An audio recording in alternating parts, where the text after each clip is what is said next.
Welcome to सिद्ध commerce classes. तुमचं पुन्हा एकदा सिद्ध कॉमर्स क्लासेस मध्ये स्वागत आहे. आज आपण कुठल्याही विषयावर किंवा चॅप्टरवर प्रॉब्लेम्स किंवा लेक्चर न घेता मी आज थोडंसं वेगळ्या विषयावर तुमच्याशी संवाद साधायला किंवा बोलायला आलेली आहे.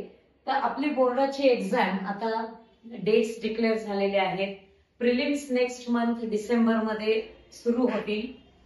तर आपल्याला बोर्डाच्या दृष्टीने थोडीशी अभ्यासाव्यतिरिक्त काय तयारी करायला लागेल किंवा कुठल्या अप्रोचनी पुढे जायला पाहिजे की जेणेकरून आपला अकाउंट्सचा पेपर स्कोरिंग होईल. आपल्याला जे एक वाटतं की मी मॅक्झिमम कसं स्कोर करू अकाउंट्स मध्ये, तर इट्स नॉट हार्ड. जर आपण प्लॅनिंगनी आणि प्रॉपर वेनी पुढे गेलो तर आपल्याला फुल मार्क्स मिळवणं सुद्धा अवघड नाही. येस, आय रिपीट, आपल्याला फुल मार्क्स मिळवणं सुद्धा अवघड नाही. It's that easy if you have studied till now. आणि इथून पुढे सुद्धा जरी तुम्हाला करायचं झालं तरी तुम्ही मॅक्झिमम मार्क्स तुम्ही स्कोर करू शकता. फक्त थोडंसं प्लॅनिंग, थोडीशी नाही, भरपूर मेहनत आणि प्रॅक्टिसची गरज आहे. तर साधारणतः आपण बघितलं तर आपला पेपर असतो 20 मार्क्सचा, तुमचे इंटरनल असतात. सो बोर्डाचा पेपर जो येतो तो 80 मार्क्सचा असतो. आणि आपण जर पाहिलं मागचे 2-3 वर्षाचे किंवा 4 वर्षाचे पेपर जर पाहिले तर साधारणतः त्यांचा पेपर पॅटर्न असा येतो की ऑब्जेक्टिव्ह 20 मार्काचे असतात. सेकंड क्वेश्चन जो येतो तो तुमचा ऑप्शन असतो ऍडमिशन आणि रिटायरमेंट मध्ये, जो 10 मार्कासाठी असतो.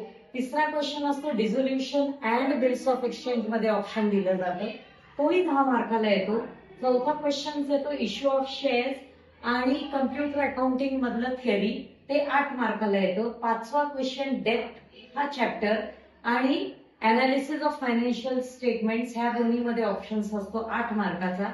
शेवटचे 2 क्वेश्चन नंबर 6 आणि क्वेश्चन नंबर 7 हा नॉट फॉर प्रॉफिट कन्सर्न आणि फायनल अकाउंट्स 12 मार्काचा असतो. जर तुम्ही पाहिला हा पेपर तर तुमचा नॉट फॉर प्रॉफिट कन्सर्न आणि फायनल अकाउंट्स हा कंपल्सरी क्वेश्चन आहे आणि त्याला वेटेज पण 12 मार्काचा आहे. सो हा खूप इम्पॉर्टंट आहे. इथं कुठलंही कॉम्प्रोमाइज नाही. डू इट परफेक्टली, त्याच्यावर जास्त भर द्या आणि त्याची प्रॅक्टिस भरपूर करा. ऑब्जेक्टिव्ह सुद्धा तुम्ही बघितले तर 20 मार्काचे ऑब्जेक्टिव्ह आहेत. जर 20 मार्काचे ऑब्जेक्टिव्ह तुम्हाला दिले असतील तर किती इझी आहे स्कोर करणं. ऑब्जेक्टिव्ह सुद्धा कुठेही सोडू नका. ऑब्जेक्टिव्ह चांगल्या पद्धतीने लर्न करा, म्हणजे हे 20 मार्क तुमच्या खिशात इझिली जातात. हे 20 मार्क, हे 12 मार्क. आणि याच एनपीसी आणि फायनल अकाउंट्सचं जर आपण पाहिलं तर प्रॉब्लेम 12 मार्काचा येतो आणि ऑब्जेक्टिव्ह 4 मार्काची, म्हणजे 16 आणि 16 32 मार्क्स आउट ऑफ 80. केवढा वेटेज आहे त्याला. 32 मार्क्स आउट ऑफ 80 हे तुम्हाला इथंच मिळून जातात जर तुम्ही हे 2 चॅप्टर्स अगदी परफेक्ट प्रॉपरली केले तर.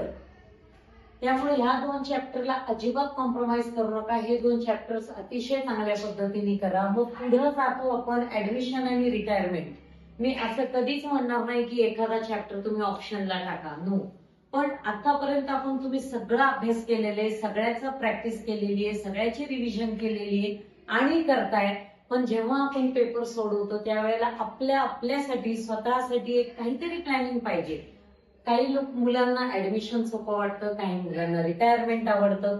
So decide for your self tentatively की बाबा मी ना शक्यतो ऍडमिशन करेन किंवा मी शक्यतो रिटायरमेंटच करेन. असं ज्या वेळेला तुम्ही डिसाईड करता त्यावेळेला तुम्हाला त्या एका चॅप्टरची प्रॅक्टिस करणं जास्त सोपं जातं आणि त्याच्यावर भर दिला तर तुमचे सगळे मुद्दे कव्हर होतात. जर ऍडमिशन रिटायरमेंट मध्ये जर पाहिलं आपण तर रिटायरमेंट चॅप्टर मध्ये खूप थोडे सम्स आहेत आणि पॅटर्न पण साधारणतः फिक्स्ड आहे. तर ते सगळे सम जरी तुम्ही व्यवस्थित केले तरी तुम्हाला इझी होऊन जातं.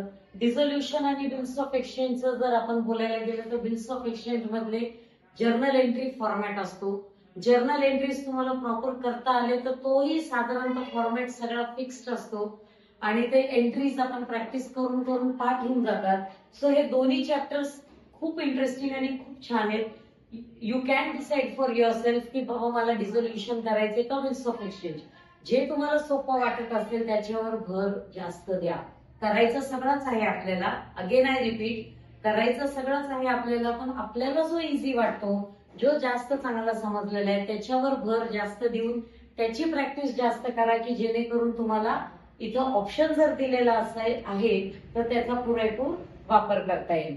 जेव्हा आपण क्वेश्चन नंबर 4 ला येतो, शेअर्स आणि कम्प्युटर अकाउंटिंगचं थिअरी, तर आपण अकाउंट्सचा पेपर सोडवतोय तो व्हाय प्रोफर थिअरी.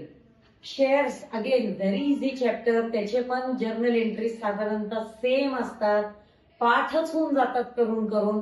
त्यातल्या त्यात forfeiture of shares and reissue of शेअर्सचे मॅक्झिमम रिपीट होतात क्वेश्चन्स. त्याच्यावर तुम्ही भर दिला तर ह्याच्यामध्ये तुम्हाला फुल मार्क्स मिळतात. थिअरीमध्ये कदाचित आपल्या इंग्लिश लँग्वेजमुळे किंवा आपला पॉइंट्स कव्हर न झाल्यामुळं पॉइंट्स मार्क्स कट होण्याची शक्यता असते, पण इथं नाही होत. आणि असं नसतं की बाबा थोडस चुकलं तर फुल मार्क्स कट होतील, असं नाही होत. एंट्री प्रमाणे तुम्हाला मार्क मिळतात, त्यामुळे इथं तुम्हाला स्कोरिंग जास्त आहे. डेथ आणि analysis of financial statement, again death हा चॅप्टर अतिशय सोपा चॅप्टर आहे, अतिशय सोपा चॅप्टर आहे. त्याच्यावर जर तुम्ही भर दिली तर तुम्हाला इथं हे 8 मार्क सुद्धा स्कोर करणं खूप खूप इझी होऊन जातं. अनालिसिस सुद्धा सोपा आहे, पण अनालिसिस मध्ये तुम्हाला व्हरायटी जास्त आहे, त्यामुळे सगळ्याचा अभ्यास करायला वेळ जास्त लागेल. प्लस कॅल्क्युलेशन फॅक्टर ह्याच्यात जास्त आहे, सो कॅल्क्युलेशन्स करण्यामध्ये आपला वेळ जास्त जाऊ शकतो. सो इन अनालिसिस पेक्षा मुलं हे मॅक्झिमम रित्या डेप्थ चॅप्टरला जास्त प्रिफर करतात, कारण इथं सुद्धा व्हरायटी कमी आहे. त्यातले जर तुम्ही सम्स प्रॉपर प्रॅक्टिस केले तर इथेही तुम्हाला फुल मार्क्स मिळू शकतात. मगाशीच मी सुरुवात केली तेव्हा म्हणल्यासारखं नॉट फॉर प्रॉफिट कन्सर्न आणि फायनल अकाउंट्स कंपल्सरी चॅप्टर्स आहेत. तिथं सुद्धा तुम्ही व्यवस्थित प्रॅक्टिस केली तर काही प्रॉब्लेम येत नाही, सगळं छान होऊन जातं. अगेन इथं समजा तुमचं अकाउंट्स टॅली नाही झाले, बॅलन्स शीट टॅली नाही झाली तरी घाबरू नका. बॅलन्स शीट टॅली नाही झाली म्हणून तुमचे जास्तीत जास्त 1, 1.5, 2 मार्क कट होतील, त्याच्यापेक्षा जास्त काही होणार नाही. पण व्हाय थिंक ऑफ दॅट, तुम्हाला सगळ्या ऍडजस्टमेंट्स आणि पोस्टिंग प्रमाणे इथे मार्क्स मिळणार आहेत. तर हे सगळं झालं. आता तुम्ही अभ्यास करणार कसं, तर तुम्ही टाइम मॅनेजमेंट करा. टाइम मॅनेजमेंट अभ्यासालाही करा आणि पेपर लिहिताना सुद्धा प्रॉपरली टाइम मॅनेजमेंट करा. उगाच एकाच समच्या पाठी खूप वेळ घालवू नका. हे करण्याकरता टाइम मॅनेजमेंट जर प्रॉपर केलं तर तुम्हाला केलं तर तुम्हाला इवन पूर्ण पेपर संपून शेवटचे 15-20 मिनिटं सुद्धा सहज तुम्हाला पेपर चेक करायला मिळू शकतात. देन कॅल्क्युलेशनची प्रॅक्टिस, तुम्हाला कॅल्क्युलेशनची प्रॅक्टिस करणं खूप गरजेचं आहे, कारण आपल्याला कॅल्क्युलेटर अलाउड नाहीये.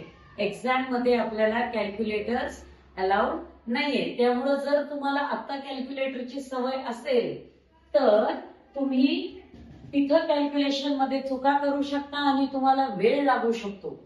आणि तिथं जर वेळ जास्त गेला तर तुम्हाला मग पेपरचं टाइम मॅनेजमेंट सगळे चुकून जाईल. म्हणून कॅल्क्युलेशनची प्रॅक्टिस ठेवा. आपला एक स्टडी प्लॅन पाहिजे रोजच्या रोज. साधारणतः बाबा आता एक्झाम्सला किती दिवस राहिलेले, त्याप्रमाणे माझा अभ्यास किती झालाय, कुठल्या सब्जेक्टचं जास्त बाकी आहे, त्याप्रमाणे तुम्ही दिवसभराचं प्लॅनिंग किंवा साधारणतः 15 दिवसाचं प्लॅनिंग असं एक स्टडी प्लॅन बनवा आणि त्याला फॉलो करा. अगेन आय रिपीट, अकाउंट्सला रिव्हिजन आणि प्रॅक्टिस खूप गरजेची आहे, खूप गरजेची आहे. प्रॅक्टिस तुम्ही करा रोजचा डेडिकेटेडली 1 ते 1.5-2 तास तुम्ही त्याला जरूर द्या. I repeat again, first 2 chapters are very important, तिथं कॉम्प्रोमाइज करू नका. हे सगळं जरी केलं तरी तुमचा कॉन्फिडन्स अबव्ह ऑल कॉन्फिडन्स खूप मॅटर करतो, की एक विश्वास ठेवा की मी करू शकते, मी करू शकतो, आणि तोच विश्वास तुम्हाला ताकद देईल आणि तुम्ही हे सगळं सहजरित्या पार करून जाताल. हेच सगळं तुम्हाला युट्यूब चॅनलवर मिळेल आणि माझे व्हिडिओज पण युट्यूब चॅनलवर आहेत, तेही तुम्हाला हेल्प करतील. असेच व्हिडिओज पहा. काही डाऊट्स असतील तर कमेंट्स. गेली 15 वर्ष मी अकाउंट शिकवते सिद्ध कॉमर्स क्लासेसमध्ये.